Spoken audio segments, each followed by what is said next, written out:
Alrighty folks, I got this sprayer off the truck in here yesterday evening, and I've been going around it a little bit, but thought I'd show you my cheap sprayer, what all I got to do to it here, uh, just real briefly. But I'm about to go, then fed the cows a while ago, and about to go feed hay here in a little bit. But anyway, yeah, this is it. Like I said, it ain't got nothing. It's pretty much stripped of all of its the pump, valves, gauges, everything is gone, and that's fine. That's the way I wanted it.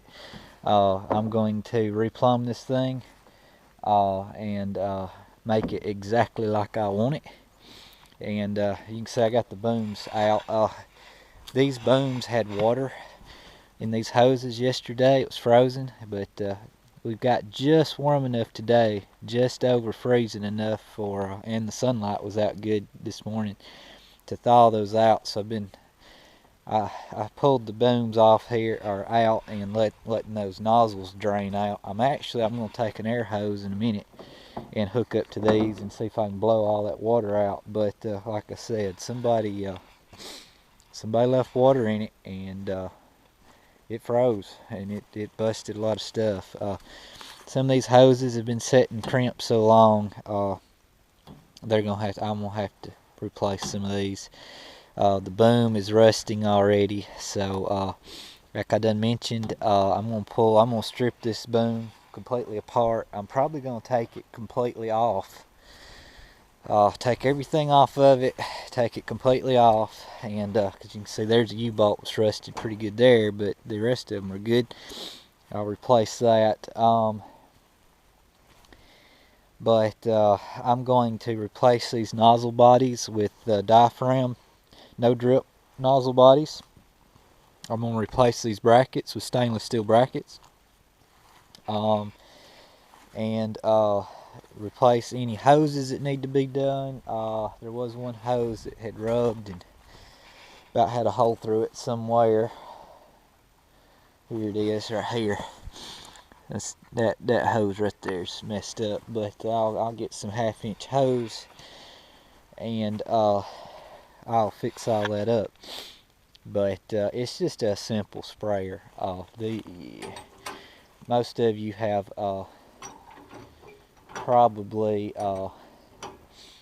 seen these sprayers around all over the place. I'm not too fond of this. I mean, it's got a don't sound too breakaway here, so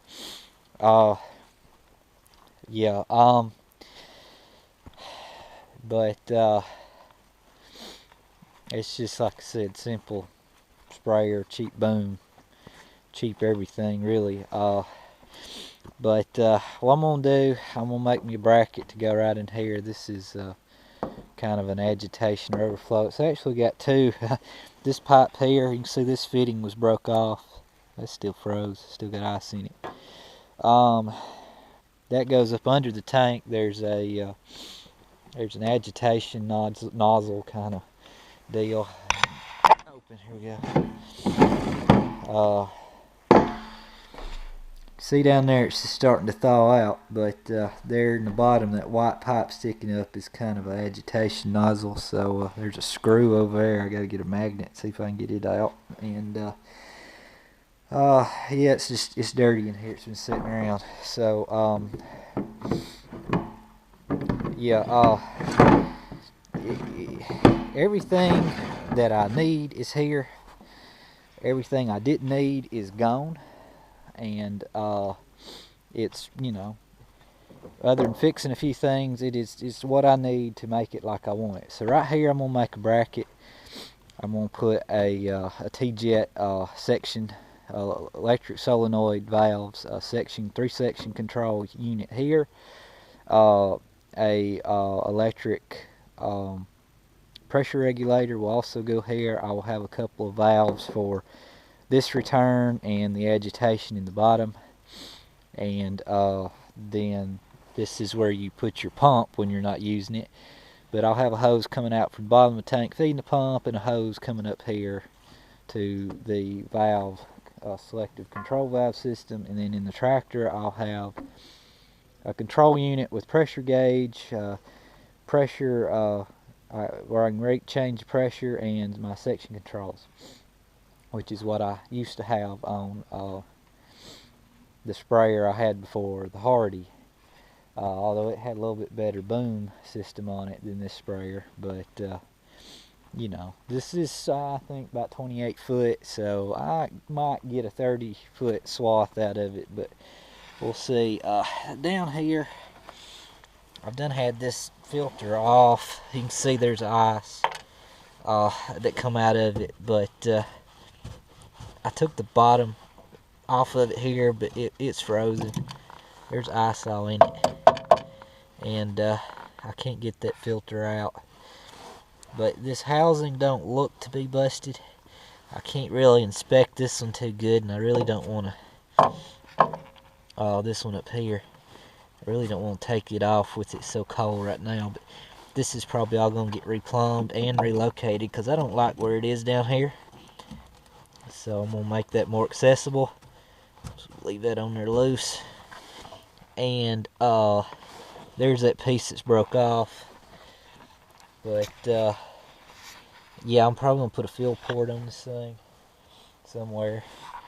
But anyway, the frame itself is really fairly heavy, which I like that. It's on a good, I guess they call that a skid, but it's on a pretty heavy frame, and it looks to be a pretty standard duty tank. 200 gallon. My markers are over here and on the front. I don't have any on this side, so I'll probably put, I may put a fill, I may come out here, I don't know, I may do a bracket or something here, but I wanted a fill port, have my filter, some valves maybe, somewhere accessible out here, easy to get to. I may do that. So I mean, for what I paid for it, what I got it, it will serve the purpose, and I'll be able to make it exactly how I want it, plumb it like I want it, and whatnot. The other thing I'm thinking about doing to it is, like I said, I'm going to strip this boom. Each one of these nozzles, which did come with air induction nozzles. I like that. Look at this, starting to freeze already. That's how close we are to freezing right now. But I may not can get any air and blow through it yet. It may still have too much ice in it. But anyway, what was I saying? Oh yeah, there's some brackets. Oh, I bet that's for the boomless. Yeah, most of these are boomless. They had just this one here. Like I said, this was a 2015. They never sold, and that's kind of how I got my hands on it, and them letting it freeze up and bust. But anyway, yeah, they had like 6 of these that were boomless, and this is one with the boom. So, but what I was saying was these nozzles have a filter in each one of the nozzle bodies. Pretty common thing to see. The Hardy Ranger I had something, I wasn't sure about it when I got it, but I liked it after I had to deal with it a little bit. None of their nozzle bodies had a filter in it. Now I think they had a filter you could get and put in there, but none of the nozzle bodies had filter. What they had done was the sprayer was like this one, set up for 3 sections. They had a big filter, kind of like the one I was just showing you underneath, an inline filter for each section. So there was 3 of those filters. I think they were 80 micron or 80, yeah, something like that. Filters which match what goes down here for this particular size output nozzle. And that's the other thing you gotta look at. These are 03s, so they put out is it 0.3 gallons per minute or 0.03, something like that. I have to look at the chart, but for those of you that deal with sprayers, you know what I'm talking about. So you basically want a filter in here that's not going to allow any kind of particle that would come through and stop up the nozzle. So the same theory was you have an inline filter up here instead of filters in the nozzle bodies. Excuse me. And you spec that filter just like you do the nozzle body filters, and then you don't have to deal with all the nozzles. So basically it gets filtered in line before it goes out to each section. Now the only trouble I guess you could have with that is if there's any buildup in the pipes that occurs. If you flush your system out good every time, I don't think that would ever be an issue. But you know, so if something did grow in these pipes and you didn't have a filter here, you might have a problem. But otherwise, if you hang some filters, if I hang 3 filters here in line with these sections, I could do away with all those filters in each nozzle body, which is a pain to deal with if you're changing filters and whatnot. Yeah, I ain't gonna get nothing out of this. Look at that, it's froze. Probably shouldn't have done that. Hope it don't hurt those nozzle bodies. Or nozzle tips, I should say. But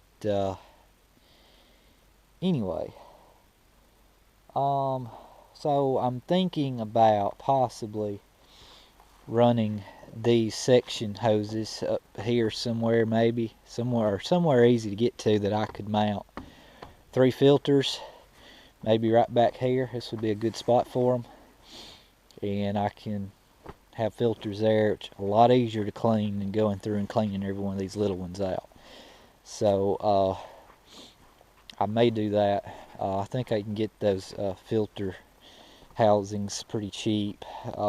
That's a banjo one under there, so I have to look up what those run, but I think I could do that pretty easily. So anyway, this is it. It's just a basic no frills, no thrills sprayer, and that's kind of what I was looking for, just something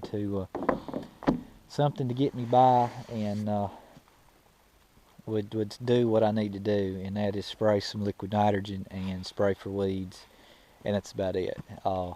But I can use this to spray some row crops if I do some and need to, so that's kind of the point.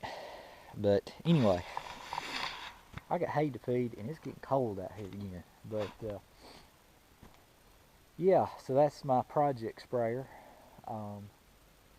I will try to do some video as I go in. Like I said, I got to order several things to even get started on this, and I need some warm weather so I can get all this ice out and get the water out of it and thaw it out. But anyway,